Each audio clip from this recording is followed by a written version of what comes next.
Philippe Kérignard est ingénieur, amateur d'art, de photos et de nouvelles techniques. Le Rochelais d'origine a créé il y a de cela quelques années des montages photographiques d'un genre étonnant. Il appelle ça des aberrations optiques qui sont le résultat de la technique de prise de vue basée sur le principe du scanner. Île de Ré TV est allé rencontrer cet ingénieur très créatif pour qu'il nous explique l'histoire de ce projet qui est né en 2012 en regardant les JO de Londres. Explication. Alors la timegraphie, en fait c'est une contraction de deux mots, alors c'est un peu un anglicisme, de time, donc le temps, et de photographie, donc timegraphie, donc timigraphie en français, IES.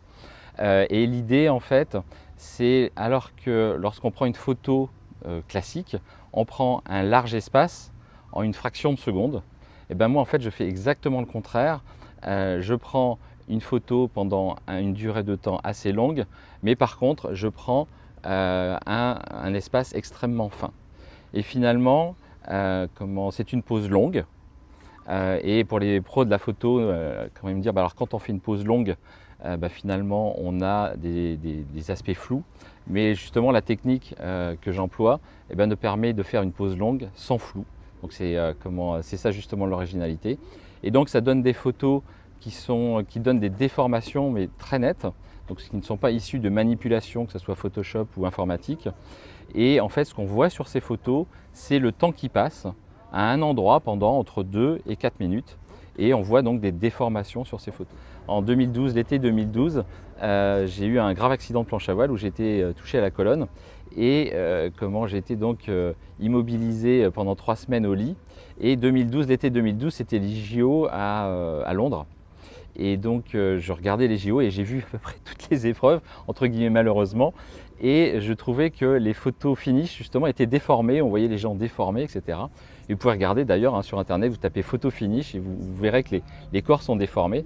Et je me suis dit c'est quand même incroyable, ils dépensent 1 milliard dans les stades des épreuves. Par contre au niveau des appareils photo, il y a des appareils photo qui déforment. Et puis l'idée m'est passée, alors je vous rassure, tout ça a guéri, hein. J'ai fait un peu de béquille mais ça a guéri. Et puis 2 ans plus tard, c'était les JO à Sochi. Et là je me dis c'est pas au même endroit et je revois, je ne sais pas si vous vous rappelez, mais il y avait Martin Fourcade, donc qui a eu 2 médailles d'or en biathlon et il a manqué la 3e médaille d'or de 3 cm. Et on a vu comment sur tous les JT, on voyait la photo, le finish. Et pareil, on voyait les bâtons qui étaient déformés, les skis qui avaient des formes un peu bizarres. Et je me dis, c'est pas possible qu'à 2 endroits du monde, les appareils photo fassent ces mêmes erreurs. Et donc j'ai cherché, je me suis aperçu qu'en fait ce ne sont pas, on parle de photo finish, mais ce ne sont pas des photos finish. En fait, c'est des scans. Donc en fait, ils scannent la ligne d'arrivée. Et je me suis dit, déjà faisant de la photo un peu artistique à titre personnel, je me suis dit, tiens, est-ce que je peux pas employer cette technique pour en faire quelque chose et ça mêlait à la fois la partie innovation de mon domaine professionnel et puis la partie photographie et artistique que je peux avoir lorsque le week-end ou pendant les vacances. Et donc là j'ai cherché une technique, j'ai regardé le matériel. Le matériel était vraiment extrêmement cher, c'était 85 000 $, ça prenait des photos finish en noir et blanc, la résolution n'était pas terrible.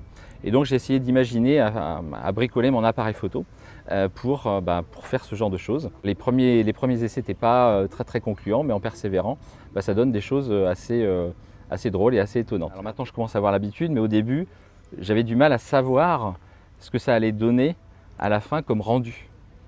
Et donc par exemple si on regarde cette photo que vous voyez là, en fait c'est une vague qui va et qui vient. Alors donc là quand on regarde cette photo, typiquement on se dit c'est pas possible qu'il y ait une vague, du sable, une vague, du sable, une vague, du sable. Mais en fait comme je regarde à travers une fente, au cours du temps, vous voyez en fait du sable, puis tout d'un coup vous voyez la vague qui arrive, puis vous voyez la vague qui repart, etc. etc.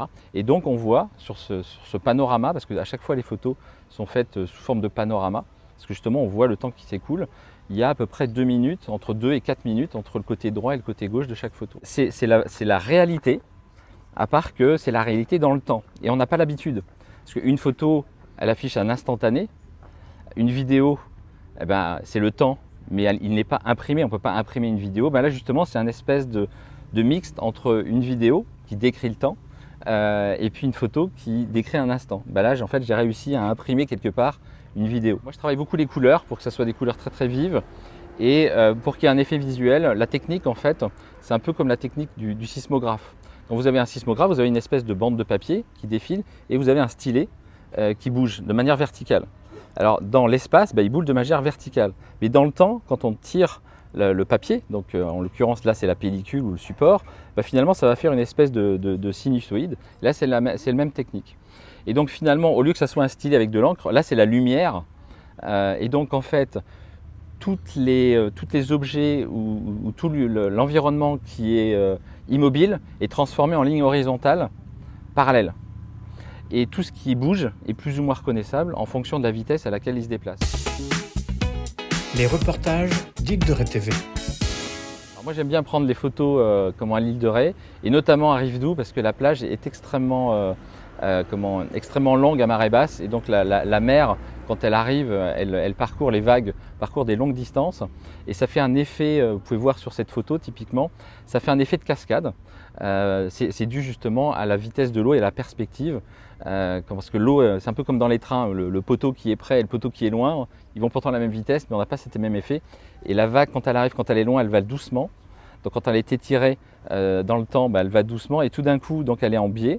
Et tout d'un coup, lorsqu'elle se rapproche et elle passe sous mes pieds, en fait, elle est très rapide et donc elle est très verticale. Et donc ça donne un effet de courbe qui donne cet effet de cascade qu'on a l'impression en fait que l'eau finalement, l'eau de mer déborde. Et c'est pour ça que j'aime beaucoup la plage de Rivedoux parce qu'elle permet d'avoir ces effets de traînée. Un surfeur qui passe très rapidement, ça crée juste une petite touche noire et donc ça se voit plus difficilement. Ce que vous voyez sur cette photo là typiquement, ce sont des publicités. Alors vous voyez les panneaux Deco et vous avez une publicité.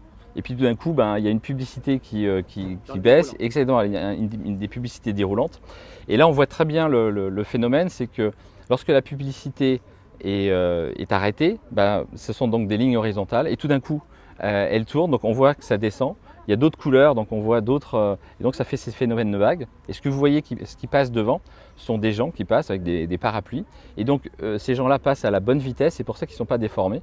Ce qu'on voit sur mon site internet, par exemple, vous verrez, il y a des photos avec des gens qui sont un peu plus déformés parce qu'ils ne vont pas à la vitesse, on va dire, idéale pour pouvoir les reconnaître exactement. Alors moi j'aime bien cette photo typiquement où ce sont, en fait, ce sont des voitures. C'est pour voir, on voit l'environnement de la mer, et puis un environnement un peu plus urbain avec les panneaux Deco. Et là c'est les voitures et en fait ce sont des voitures qui sont prises par-dessus un pont.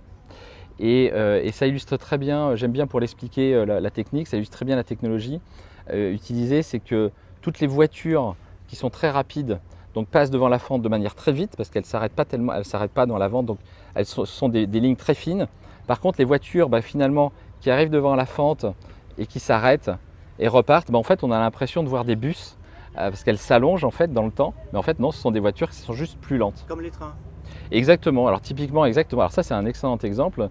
J'ai une photo avec un tramway, donc ce que vous voyez ici, où au fond vous avez une publicité, les panneaux que vous voyez au fond ce sont des publicités.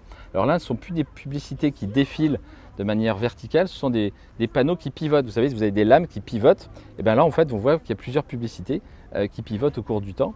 Et vous avez un tramway, et comment vous voyez la distance entre les portes finalement qui augmente petit à petit. Si on regarde de la gauche vers la droite, ça veut dire que le tramway ralentit et tout d'un coup il s'arrête et vous voyez le nez et puis tout d'un coup il repart et puis on voit quelqu'un qui est descendu du tramway et qui est passé devant l'appareil photo.